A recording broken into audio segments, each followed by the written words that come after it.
Hello everyone, welcome back our YouTube channel education craze. आज देखो हम करने वाले हैं कंटिन्यूटी एंड डिफरेंशिएबिलिटी, ठीक है ना।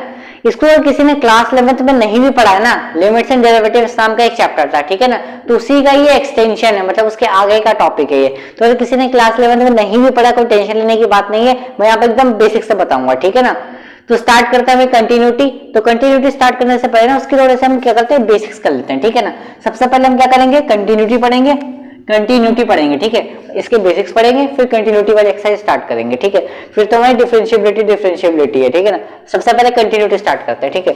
देखो हमने ग्राफ तो देखे होंगे भाई, कैसे एक्स एक्सिस वाई एक्सिस सबको पता है, ठीक है ना। फिलहाल के लिए ऐसे समझो, एक लाइन मेरी ऐसे जा रही है, ठीक है, और एक लाइन मेरी ऐसी जा रही है,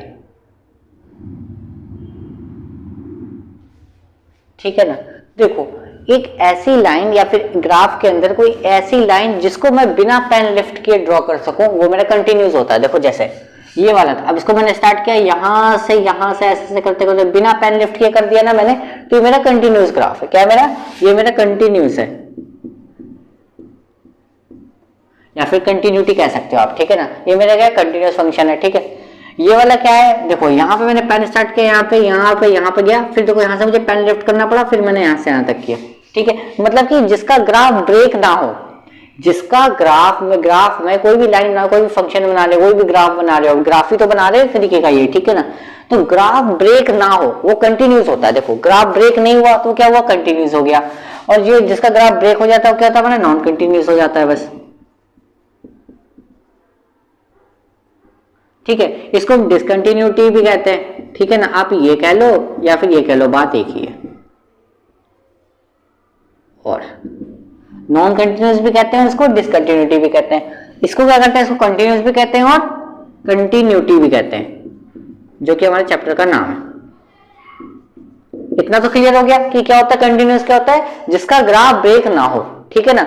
और जिसका ग्राफ ब्रेक हो जाए वो क्या होता है, नॉन कंटिन्यूस होता है या डिसकंटिन्यूटी। इतना तो हमें समझ में आ गया, ठीक है। अब मैं इसके अंदर कुछ एग्जांपल्स कराता हूं आपको, तो और इंटरेस्टिंग मजा आएगा, ठीक है ना। इसके एग्जांपल्स करते हैं, चलो एग्जांपल्स करते हैं भाई। इसको रफ कर देते हैं, इसका तो काम हो गया आपको, इतना तो आपको समझ में आ ही गया होगा, ठीक है। नोट डाउन कर लेना, इतना तो आप कर ही लोगे, ठीक है। अब इसके अंदर कुछ एग्जांपल्स देखते हैं, मजेदार, आपको मजा आ जाएगा करने पे, ठीक है। सबसे पहले मैं करता हूँ कंटिन्यूटी के एग्जांपल ले लेता हूँ, ठीक है। तो हेडिंग डाल लो आप लोग, एग्जांपल्स ऑफ कंटिन्यूटी,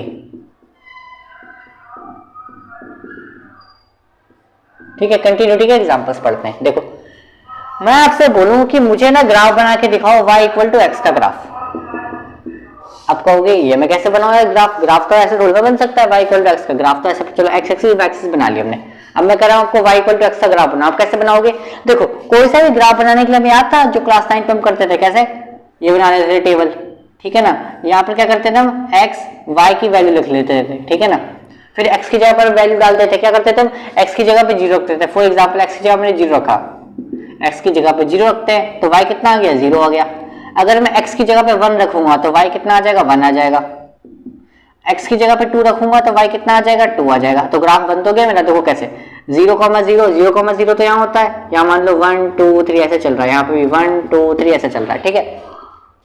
0,0 तो मेरा यहाँ पर होगा। अब 1,1 कहाँ होगा, 1,1 यहाँ होगा, पॉइंट ऐसे आ जाएगा, ऐसे आ जाएगा, ऐसे तो होगा। फिर मेरा क्या है पॉइंट 2,2 कहां पर होगा, यहां पर होगा 2,2, ठीक है। तो ये जो मेरा ग्राफ है ना उस तरीके से जाएगा, देखो समझे, वो ग्राफ जो मेरा इस तरीके से जाता रहेगा, ठीक है।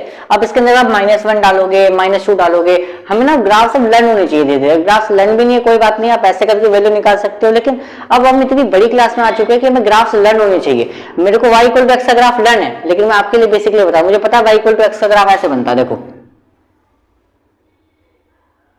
ठीक है ना। यहाँ पे यार ऐसा हो गया, ठीक है। मतलब एक सीधी लाइन जो जाती है ना, ये बीच वाला जो पॉइंट है, इससे सीधी लाइन आप पास कर दोगे ऐसे, तो y इक्वल टू एक्स का ग्राफ बन जाएगा।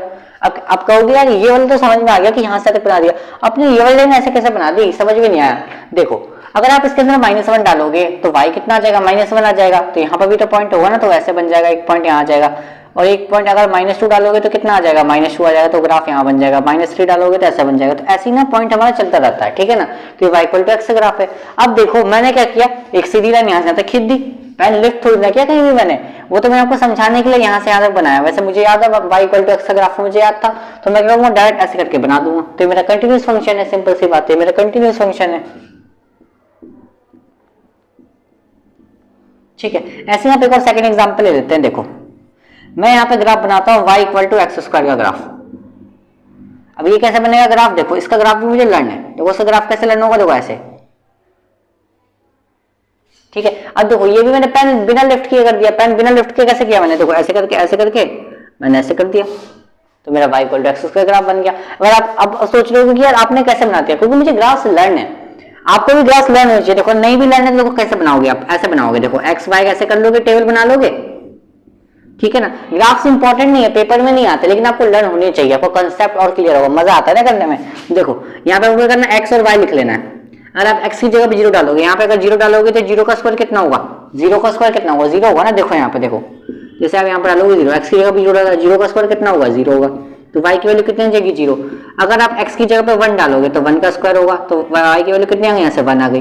तो ग्राफ कैसे बनेंगे, अगर आप x की जगह 1 डालोगे तो y भी 1 आ जाएगा, x की जगह पे 2 डालोगे तो y कितना आ जाएगा, 4 आ जाएगा। तो ग्राफ कैसे बनेगा, देखो जीरो पे तो यहाँ बनेगा, 1,1 यहाँ हो गया, 2,4 यहाँ बन गया। तो अब पॉइंट ना आपके बनते रहेंगे। देखो ये तो मैंने अभी ठीक से बनाया नहीं है ग्राफ, अगर मैं डिस्टेंस लेके करूंगा एकदम करेक्ट बनेगा, ठीक है ना। ऐसे होता है सर्कुलर, ऐसे ना कर्व शेप का बनता है, ठीक है।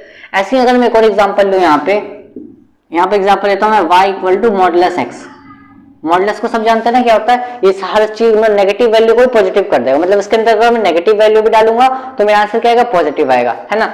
इसका ग्राफ कैसे बनेगा, बहुत आसान है। देखो इसका ग्राफ मुझे याद है, इसका ग्राफ मुझे पता है कि ऐसे जाता है, सीधी लाइन और ऐसे भी बना दिया मैंने। अब मैंने बिना इसमें, देखो इसमें मैंने क्या किया, बिना पेन लिफ्ट किया मैंने कर दिया। क्या किया मैंने, एक यहाँ से लाइन करके ऐसे कर दिया मैंने, ये भी तो मैंने बिना पेन लिफ्ट किए किया है। तो ये भी मेरा क्या कॉन्टिन्यूस फंक्शन है। ये भी क्या था मेरा, ये भी मेरा कॉन्टिन्यूस फंक्शन था, क्योंकि मैंने देखो ऐसे करके ऐसे कर दिया ना मैंने, बिना पेन उठाए, बिना, मेरे हाथ में तो फिलहाल मार्कर है, लेकिन आप समझ सकते हो ऐसे कि बिना मार्कर उठाए मैंने बना दिया ना, तो कंटिन्यूस फंक्शन है। ये भी क्या कंटिन्यूस है, ये भी क्या, ये भी कंटिन्यूस है। या फिर आप कंटिन्यूटी भी कह सकते हैं, कंटिन्यूस भी कह सकते हैं, मर्जी आपकी, ठीक है ना। अब कहोगे आपने यार इसका ग्राफ कैसे बना दिया, हमें समझ में नहीं आया। देखो ऐसे होता है, आप क्या बनाओगे, मैंने आपको सिखाया ना, देखो ऐसे बना लो आप, ठीक है। x यहाँ पर y हो गया। अब x की जगह पे मैं 1 डालूंगा तो y कितना आ जाएगा, 1 आ जाएगा, सिंपल सी बात है। अगर x की जगह पे मैं 0 डालूंगा तो कितना आएगा, 0 आ जाएगा। अगर x की जगह में -1 डालूंगा तो y कितना आ जाएगा, -1 आ जाएगा, क्योंकि नेगेटिव वैल्यू को भी क्या कर देता है, पॉजिटिव कर देता है, ठीक है ना। इस मॉडुलस का काम क्या है, नेगेटिव वैल्यू को भी पॉजिटिव कर देता है, ठीक है। तो इसका ग्राफ आप देखो ना, 1,1 कहाँ बनेगा, 1,1 ऐसे यहाँ बनेगा, ये बन तो रहा है, यहाँ पे आ रहा है ना पॉइंट, 0,0 यहाँ बनेगा, ये जो बीच वाला जो पॉइंट है ना यहाँ पर आएगा ऐसे, मतलब कि जो समझ रहे हो ना, बीच वाला जो लाइन है, ये जो लाइन आती है एकदम यहाँ पे होती है ऐसे, तो 1,1 ऐसे बनेगा यहाँ पे, समझे। 0,0 यहाँ पर आ गया, -1 पता क्या होगा, -1 यहाँ होगा ना, -1 से 1 क्या होगा, यहाँ होगा, तो एक पॉइंट यहाँ आ गया। तो माइनस वाली वैल्यू डालोगे तो आप यहाँ पे बनता जाएगा ग्राफ, और प्लस वाली वैल्यू डालोगे तो ऐसे ग्राफ बनता जाएगा। तो ये हमारा ग्राफ ऐसे बन जाता है, ठीक है ना। अब वैल्यू बहुत सारी वैल्यू डालोगे ना, 3-4 वैल्यू डालो, अब देखना ग्राफ देखो ऐसे ही बन जाएगा आपका। अब बिना ड्रॉ करो, अब तो ये मैंने क्या किया, बिना मार्कर लिफ्ट किया मैंने ड्रॉ किया, तो ये मेरे कंटिन्यूस के एग्जांपल्स है, ठीक है। समझ में आ गया कंटिन्यूस क्या है, ग्राफ ब्रेक नहीं होना चाहिए, कहीं पे ब्रेक नहीं होना चाहिए, तो कंटिन्यूस फंक्शन, इतना तो हमारा माइंड क्लियर हो गया, ठीक है ना। ये तो मैंने एग्जांपल्स दिए। अब जरा मैं आपको एग्जांपल दे देता हूँ डिसकंटिन्यूटी के, डिसकंटिन्यूस के एग्जांपल, ठीक है ना। चलो वो करते हैं, पहले इसके नोट कर लो आप, फिर मैं डिसकंटिन्यूटी के एग्जांपल्स करा देता हूँ, ठीक है। चलो अब देखो डिसकंटिन्यूस के एग्जांपल्स देखते हैं। देखो डिसकंटिन्यूस पता है कैसा होता है, देखो मैं बताता हूँ आपको। ऐसे आपको एक फंक्शन दे देगा फिलहाल के लिए, समझो ऐसा, ठीक है। अब मैंने आपको बताया था, मैं बहुत सारे 2 चैप्टर में भी हम कर चुका है, 2 चैप्टर में मैंने बताया ना आपको। देखो क्या, जहां भी fx लिखा होता है इसका मतलब क्या होता है, क्योंकि y इक्वल टू fx होता है, ध्यान देना, फंक्शन को ही ना हम y कहते हैं। तो जहां पे fx लिखा हुआ आप माइंड में समझ लेना कि वो चीज y दी हुई है, ठीक है ना। ये चीज आपको क्लियर हो जाएगी, ठीक है। अच्छा मैंने आपको यहाँ पे फंक्शन लिया, देखो क्या, अभी समझना 1 सेकेंड मैंने क्या लिखा है, ठीक है ना। रुक जाओ, अभी बताता हूँ मैं आपको मैंने क्या लिखा है, ठीक है ना। देखो मैंने यहाँ पे ये फंक्शन लिया है।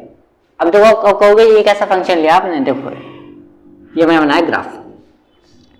यहाँ पे पॉइंट ले लेते हैं, क्या होता है 0 होता है, सबको पता ही क्या होता है, 1 2 3 4 है ना। ऊपर भी 1 2 3 4 लिख दो, चलो नंबर लिख दो आप।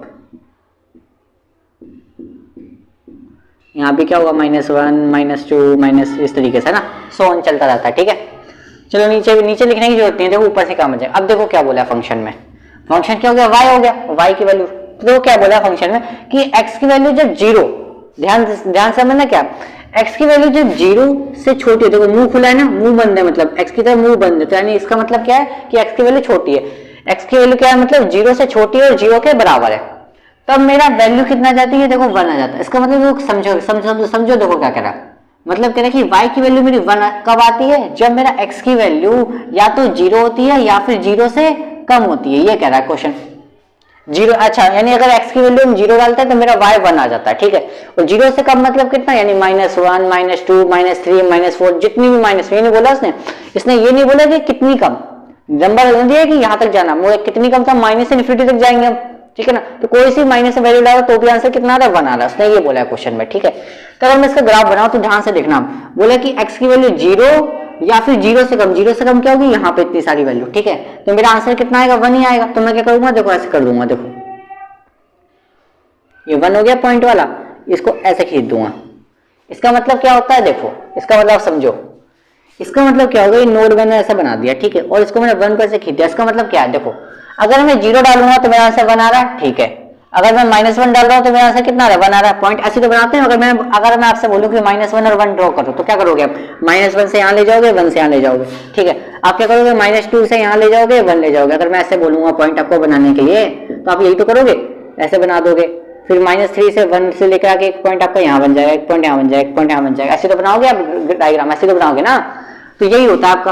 अगर कभी भी आपका ऐसे रहता है कि 0 से छोटी वैल्यू है या 0 के बराबर है, क्या आएगा आंसर, मेरा 1 आएगा। तो मैंने 1 को ऐसे किया, इसको कहते हैं नोड, ये जो मैंने बनाया सर्कल, इसको कहते हैं नोड। क्या कहते हैं, नोड, ठीक है ना। अब इसके भी 2 तरीके होते हैं, नोड कहना देखो 2 तरीके होते हैं। अगर ये नोड भरा हुआ है, ऐसे मैंने भर दिया,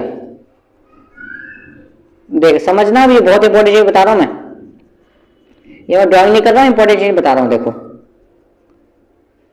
देखो अगर ये खाली है, अगर ये सर्कल जो यहाँ पे मैं बना ना, ये वाला सर्कल अगर ये खाली है, तो इसका मतलब क्या होता है कि ये 1 जो है ना, 1 मतलब कि ये जो नोड है, इसका मतलब क्या होता है, इंक्लूड नहीं है, इंक्लूड नहीं है।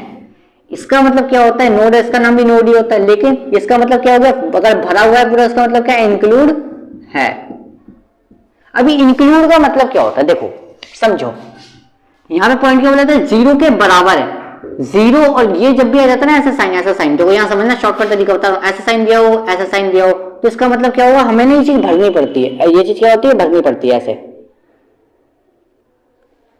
आप कहोगे भर क्यों रहे हैं हम, ये तो बताओ, समझ नहीं आ रहा। देखो ऐसे 0 पे आप डालोगे, x की वैल्यू 0 डालोगे तो 1 आ रहा है ना, 1 आ रहा है ना, 0 पे डालने में 1 आ रहा है, मतलब 0 भी आ रहा है और 0 से कम भी आ रहा है, तो भर देंगे। अगर ये बोला होता सिर्फ कि 0 से छोटी, 0 नहीं बोला होता, 0 नहीं बोला होता, सिर्फ ये बोला होता 0 से छोटी, तो हम नहीं भरते, हम सिर्फ ऐसे खाली डॉट लगा देते, खाली सर्कल लगाते थे इस तरीके से, ठीक है ना। जैसे कि यहाँ पे आप देखो फंक्शन, यहाँ पे देखो x की वैल्यू, ये नहीं बोला कि बराबर है, ये नहीं बोला बराबर है, सिर्फ क्या बोला, x की वैल्यू 0 से बड़ी है, मुंह खुला है ना इसकी तरफ, यानी 0 से बड़ी, 0 से बड़ी है। जब भी x की वैल्यू 0 से बड़ी होती है, 0 से बड़ी कौन सी होगी, यानी 1 होगा, 2 होगा, 3 होगा, ऐसे से कोई सी वैल्यू डालते हैं हम x की, तो हमारा आंसर कितना आता है, 2 आता है। ये बोला है कि हम x की कोई सी वैल्यू डालें, हमारा आंसर कितना आता है, 2 आता है, ये बोला है।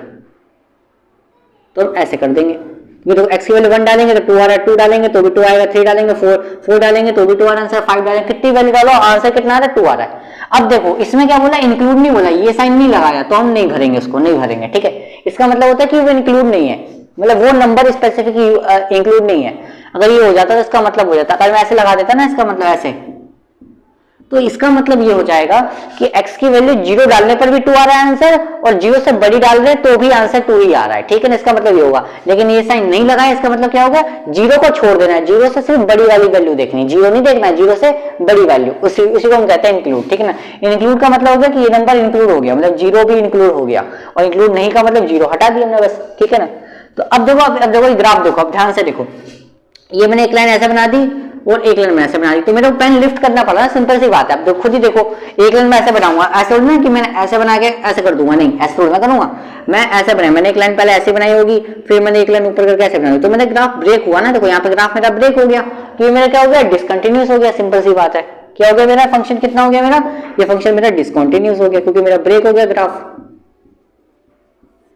ठीक है ना। एक और एग्जाम्पल ले लेता हूँ आपका धमाकेदार, देखो ठीक है, ये आपको समझ में आना चाहिए, इसलिए मैंने आपको बताया था, इसको नोट कर लो। नोड का मतलब आप समझ में आ गया, नोड का मतलब भी क्या होता है। अब एक और सेकंड एग्जांपल ले लेता हूं, देखो मैं एक और बेहतरीन एग्जांपल लेता है। देखो फंक्शन दिया हुआ है, मान लो कैसा,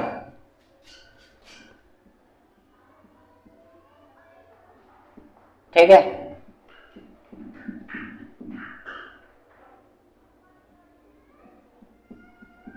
अब देखो ऐसा दिया फंक्शन। अब इसका कहने का मतलब क्या है, तो पहले तो ग्राफ बना लो। अब क्या कह रहा है फंक्शन कि यहां पे देखो वैल्यू बना लो, 0 बना लो, 1 2 3 4 5, फिलहाल 5 ले लो, -1 -2 इस तरीके से जा रहा है। ठीक है, ऊपर भी बना लो 1 2 3 इस तरीके से। ठीक है, अब देखो क्या बोला, x की वैल्यू जब 0 से छोटी है, x की वैल्यू जब 0 से छोटी है, मतलब 0 से छोटी क्या है, x की वैल्यू जो -1 -2 -3 जब ये सब डालते हैं तो हमारा आंसर कितना आ रहा है, 1 आ रहा है। इसका मतलब क्या कह रहा है कि 1 आ रहा है। अच्छा इसमें ये तो नहीं लगा ना, ये चीज नहीं लगी ना, ये चीज लगती है जब उस सर्कल को भरते हैं, वरना हम नहीं भरेंगे। ठीक है ना, अगर इक्वल टू का साइन नहीं लगा रहता उसके साथ में तो नहीं भरेंगे, खाली छोड़ दो। अब क्या करेंगे, क्या है कि x की वैल्यू जब भी हमारी क्या हो रही है, 0 से कम आ रही है, तो हमारा आंसर कितना आ रहा है, 1 आ रहा है। 0 से कम क्या होगी, यही तो होगी, x की वैल्यू 0 से कम इधर ही तो होती है, सिंपल सी बात है। तो ऐसे कर देंगे इसको, सर्कल को जो सर्कल भर देंगे, इसका मतलब क्या होगा, 0 भी हो जाएगा, वो नहीं बोला यहाँ पे। ठीक है, इक्वल टू नहीं लगा, इक्वल टू लगाता तो भर देते इसको। ठीक है, अब क्या बोले, x की वैल्यू 0 से बड़ी है, 0 से बड़ी है तो भी आंसर हमारा कितना आ रहा है, 1 आ रहा है। 0 से बड़ी आ रही है तब भी आंसर क्या आ रहा है, हमारा 1 आ रहा है। ठीक है, और क्या बोल रहा है, जब x की वैल्यू 0 आ रही है तब हमारा आंसर कितना आ रहा है, 0 आ रही है तो कितना आंसर आ रहा है, 2 आ रहा है, तो 2 को ऐसे भर दो। इसका मतलब क्या हो गया, भर गया, सिंपल सी बात है। x की वैल्यू जब 0 तब आंसर कितना हुआ है, 2 आ रहा है मेरा। ठीक है, सिंपल सी बात है। और x की वैल्यू जब 0 से छोटी है तो भी आंसर मेरा 1 आ रहा है, x की वैल्यू जब 0 से बड़ी तो भी आंसर मेरा 1 आ रहा है। ठीक है, इस 1 को मैंने भरा नहीं है, 0 पे 1 नहीं आ रहा, x की वैल्यू 0 पे 1 नहीं आ रहा, 0 से छोटी पे आ रहा है 1 आंसर, और 0 से बड़ी पे आ रहा है आंसर 1। ठीक है, लेकिन 0 पे नहीं आ रहा। अब कुछ बच्चे कहेंगे क्या ये ग्राफ ना कॉन्टिन्यूस है, बिल्कुल कॉन्टिन्यूस है, मैं तो बना सकता हूं, लेकिन ये ग्राफ डिसकंटिन्यूस है। ये ग्राफ क्या है, डिसकंटिन्यूस है। अब कुछ बच्चे सोच रहे होंगे नहीं मैं तो इसको कंटिन्यूस कर सकता हूँ, कैसे, देखो ये वही बच्चे हैं जो बेंच के पीछे बैठे रहते हैं, बैक बेंचर जो होते हैं, देखो ऐसे। अब कहेंगे इसको तो मैं बना सकता हूँ यार ऐसे, ये देखो मैंने बना दिया, ये तो मैंने बना दिया, कंटिन्यूस फंक्शन हो गया, मैंने बिना पेन लिफ्ट किए, मैंने क्या करता, बिना पेन लिफ्ट किया आप कर दो, ग्राफ बना दो, तो क्या मेरा कंटिन्यूस फंक्शन हो जाएगा। अब कुछ बच्चे कहेंगे यार मैंने तो ऐसे करके मैंने बना दिया तो कंटिन्यूस फंक्शन हो गया। नहीं, देखो क्योंकि इसके नोड है, नोड कहते हैं इसको, आपको पता है। इसका मतलब ही होता है कि हमारा ग्राफ कहीं ना कहीं ब्रेक हो गया, समझे। इसका मतलब ही होता है कि हमारा ग्राफ जो है ब्रेक हो चुका है। ठीक है ना, अगर ये खाली बॉक्स है या फिर हमने सर्कल बनाया, इसका मतलब ये होता है, अगर ये खाली बॉक्स है ना, ये वाला खाली सर्कल है, इसका मतलब ये होता है कि हमारा ग्राफ कहीं ब्रेक हो चुका है। ठीक है ना, तो डिसकंटिन्यूअस फंक्शन है, ये ध्यान रखना आप। ठीक है ना, ठीक है, तो मैंने आपको एग्जांपल्स करा दिए कॉन्टिन्यूअस के, डिसकंटिन्यूअस के, तो आपका अब थोड़ा कंसेप्ट क्लियर हो गया होगा एग्जांपल्स देखकर भी। ठीक है, लेकिन जो हमारे क्वेश्चन है वो इस तरीके से ना करेंगे ग्राफ। अब आपको मान लो, ये तो मैंने आसान से फंक्शन लिया था, मान लो कोई आपको देते इस तरीके से 2x³ + 3x फंक्शन दे दे और बताए, इसमें बताओ, आपको बताओ, अब इसमें आपको बताना है कि कंटिन्यूअस है, 3 पे बताओ कि कंटिन्यूअस है कि नहीं, एक वैल्यू दे देगा आपको कि 5 पे कंटिन्यूअस है कि नहीं, तो इसको हम ग्राफ बना के दोनों देखेंगे तो बहुत टाइम वेस्ट हो जाएगा हमारा।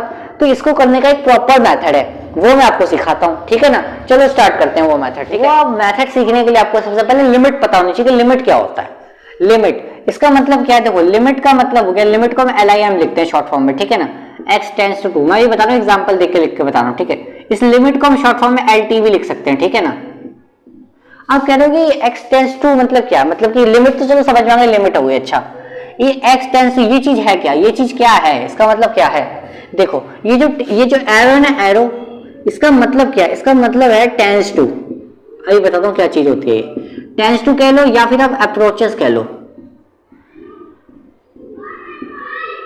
ठीक है ना, या फिर आप अप्रोचेस कह लो।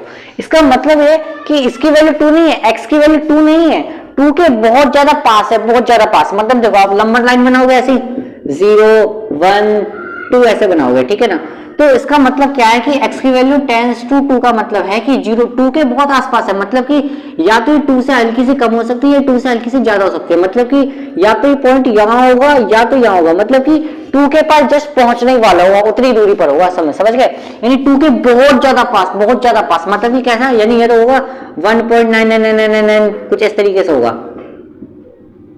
ठीक है, या फिर ये होगा 2.01 ऐसा हो सकता है, 0.00001 मतलब इतना पास होगा, ठीक है। तो ये तो बहुत ज्यादा पास है, तो इसको हम क्या करते हैं, इसलिए हमेशा इसको हम 2 मान लेते हैं। मतलब कि क्या कहने का मतलब ये है कि 2 के इतने ज्यादा पास है कि हम क्या करते हैं, 2 मान लेते हैं।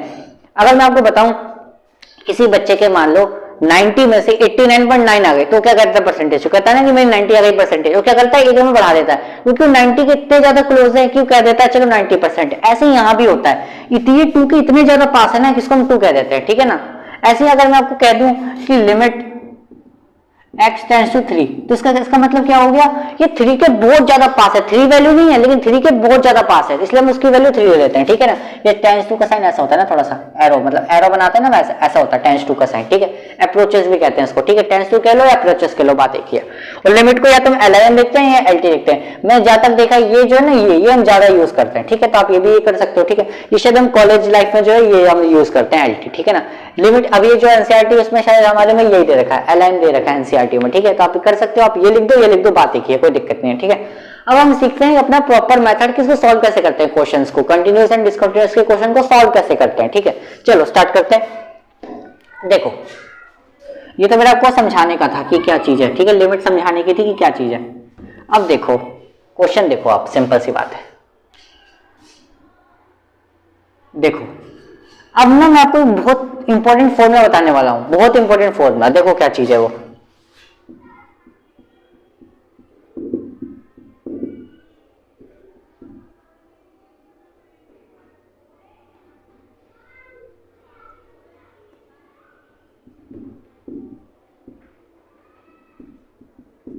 वो तो बहुत इंपॉर्टेंट चीज बताने वाला हूं, आपको ध्यान देना है यहाँ पे, वरना गलती हो जाएगी, ठीक है। आपको नहीं ये फॉर्मूला को ध्यान में रखना है, ये फॉर्मूला अगर आप ध्यान में रखोगे तो आपकी एक्सरसाइज 2 मिनट में हो जाएगी, 2 मिनट 5.1 खत्म हो जाएगी तुरंत तुरंत। देखो कैसे, अब मैं बता दूं इसका मतलब क्या है। चलो आपने ये तो बता दिया कि लिमिट होता है, चल लिमिट समझ गए हम। आपने चलो ये बता दिया कि फंक्शन अच्छा समझ गया, फंक्शन जो दिया जाता है वैल्यू, ठीक है, चलो इतना भी क्लिक हो गया। लेकिन ये के क्या चीज है, के, ये के जो है ना कोई वैल्यू है, कोई सा भी नंबर दे सकता है। मैं देखो समझो, जैसे कि मैंने यहाँ पे भी एग्जांपल लिया था ना, इससे पहले वाले डिसकंटिन्यूटी का, देखो कौन सा लिया था एग्जांपल, मैंने इस तरीके से लिया था कि x की वैल्यू 0 से छोटी है तो ये आएगा आंसर मेरा, ठीक है। और x की वैल्यू 0 से बड़ी है तो भी आंसर मेरा कितना आएगा, 1 आएगा, ठीक है। और x की वैल्यू जब 0 है तो मेरा आंसर कितना आएगा, 2 आएगा। अब देखो इस फंक्शन क्या है, हमारा डिसकंटिन्यूअस आ रहा था, लेकिन अब हम इस फॉर्मूले से चेक कर सकते हैं कि हमारा क्वेश्चन जो है, मतलब ये जो फंक्शन है ये डिसकंटिन्यूअस है या कॉन्टिन्यूअस है। देखो अगर इन तीनों के आंसर सेम आए ना, इन तीनों के आंसर अगर सेम आते हैं हमेशा, ध्यान देना, इन तीनों का आंसर अगर सेम आया आंसर, तो हमारा फंक्शन हमेशा क्या होगा, कॉन्टिन्यूअस हो जाएगा। अगर तीनों के आंसर सेम आएंगे तो हमारा फंक्शन क्या होगा, कॉन्टिन्यूअस हो जाएगा। लेकिन अगर अलग अलग आएगा तो हमारा फंक्शन डिसकंटिन्यूअस हो जाएगा, ठीक है। तो इसको चलो चेक करते हैं। देखो हमारे क्या है, सबसे पहले हम क्या करते हैं, फंक्शन देखते हैं, फंक्शन, ठीक है ना। फंक्शन क्या है हमारा, 1 है, x इक्वल टू 0 पर। देखो f0 की वैल्यू कितनी होगी, f0 की मैं वैल्यू निकालू, फंक्शन मेरा कितना था यहाँ पे, 1 था, तो 1 ही आ जाएगा। देखो ना आप, देखो क्या बोला था कि जब फंक्शन मेरा कितना है, चलो 2 है, ये था।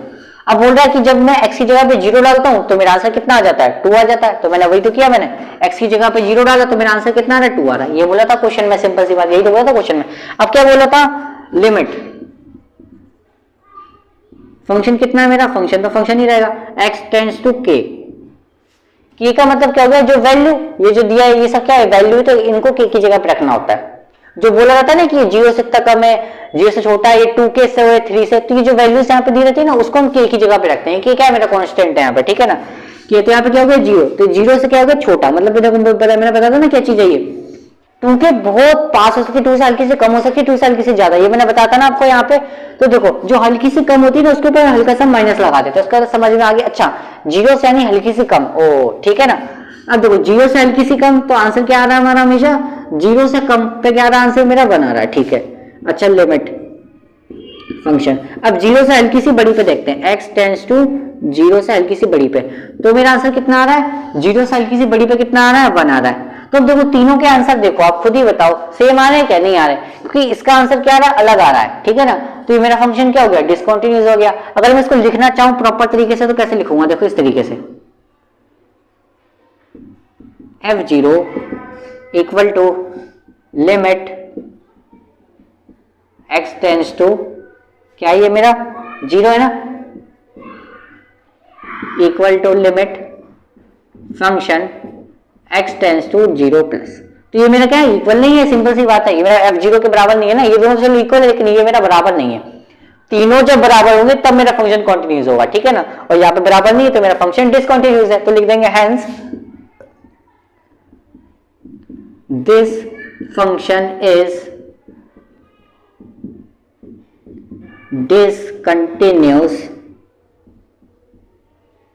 एट, कहां पर डिसकंटिन्यूस है ये, x के इक्वल टू 0, 0 पे तो डिसकंटिन्यूस आ रहा है ये, एट x इक्वल टू 0। अच्छा एक चीज मैं आपको और बता देता हूं, देखो डिसकंटिन्यूस ना पूरी तरीके से डिसकंटिन्यूस नहीं होता। देखो जैसे अगर मैं बनाऊं, एक ग्राफ बना दूं फॉर एग्जांपल, यहां पे समझो आप, ठीक है, यहां पे मैंने बनाया था ग्राफ, बनाया था ना ये वाला।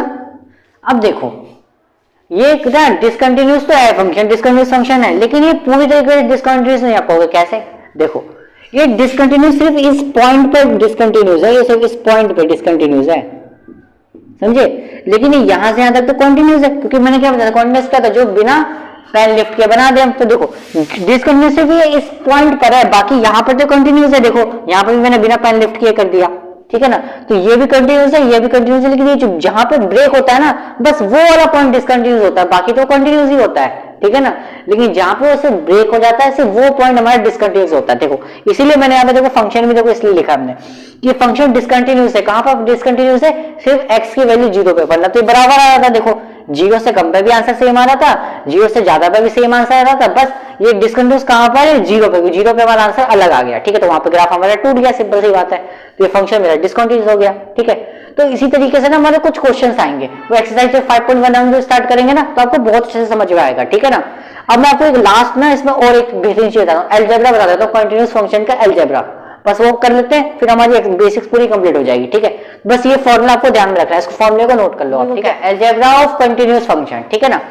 अब अलजेब्रा क्या है कंटीन्यूअस फंक्शन का, देखो अगर मैं कोई फंक्शन दिया हो फॉर एग्जांपल fx और दूसरा फंक्शन दिया है gx, कोई भी किसी भी दो कंटीन्यूअस फंक्शन को हम ऐड करेंगे तो हमारा फंक्शन क्या होगा, तब भी वो मेरा फंक्शन क्या होगा, कंटीन्यूअस फंक्शन ही कहलाएगा, ठीक है, ठीक है। किसी भी दो कंटीन्यूअस फंक्शन को चाहे हम ऐड करें तो भी हमारा आंसर, तो भी फंक्शन हमारा क्या होगा, मतलब जो प्लस करके जो आंसर आएगा वो भी हमारा कंटीन्यूअस फंक्शन ही कहलाएगा, ठीक है। किसी भी दो कंटीन्यूअस फंक्शन को हम अगर सब्ट्रैक्ट करेंगे तो भी हमारा फंक्शन क्या होगा, तो भी हमारा फंक्शन वो कंटीन्यूअस फंक्शन ही कहलाएगा, ठीक है, मतलब जो सॉल्व करके जो उसका आंसर आएगा ना वो भी कंटीन्यूअस फंक्शन ही होगा, ठीक है, कंटीन्यूअस, ठीक है। फंक्शन को शॉर्ट फॉर्म में FUNC पे लिख देता हूं, ठीक है। और किसी भी दो कंटीन्यूअस फंक्शन को या कॉन्टिन्यूटी फंक्शन को अगर हम मल्टीप्लाई करेंगे, अगर हम मल्टीप्लाई करते हैं तो भी हमारा फंक्शन क्या होगा, हमारा कॉन्टिन्यूअस फंक्शन कहलाएगा, ठीक है, शॉर्ट फॉर्म में लिख देता हूं, ठीक है। फोर्थ पॉइंट क्या है, किसी भी हम दो कंटीन्यूअस फंक्शन को अगर हम डिवाइड कराते हैं तो हमारा फंक्शन क्या हो जाएगा हमारा, तो भी वो फंक्शन हमारा क्या कहलाएगा, कंटीन्यूअस फंक्शन कहलाएगा। लेकिन यहां पे अब एक शर्त आ जाती है, क्या शर्त है देखो, कि gx की वैल्यू में 0 होनी चाहिए, gx की वैल्यू में 0 नहीं होनी चाहिए, 0 क्यों नहीं चाहिए, देखो क्योंकि हमने पढ़ा कि नीचे जब भी 0 आता है तो उसका आंसर क्या आता है, हमेशा नॉट डिफाइन आ जाता है। और हमारे मैथमेटिशियन ने क्या किया है ना, इनके आंसर निकाले नहीं है, ऐसा कोई क्वेश्चन नहीं बनाया कि जिनके आंसर ये आ सके, क्योंकि आंसर हमारा इनवैलिड होता है, कभी और आंसर अगर ये आ जाता है ना तो ये इनवैलिड होता है, ये और ये आंसर हम नहीं आते, ये दोनों आंसर हम मना करते हैं कि दोनों आंसर नहीं आने चाहिए, ठीक है ना। बाकी कुछ भी आंसर आ जाए लेकिन ये दोनों आंसर नहीं आना चाहिए, ठीक है ना, ये दोनों आंसर हम एक्सेप्ट कर देते, तो हम क्या करते हैं, इसके लिए क्या करते हैं, हम यहां से एक्सेप्ट gx की वैल्यू हम क्या करते हैं, डज नॉट इक्वल टू 0, हम ये पहले ही बता देंगे कि gx की वैल्यू 0 नहीं होनी चाहिए, तब ये कंटीन्यूअस फंक्शन होगा, ठीक है ना। ठीक है, तो बेसिक हो गया आपका, ठीक है ना। तो अब यहाँ पर एक चीज और क्या, देखो क्या, ये तो हमारा हो गया बेसिक, ठीक है ना।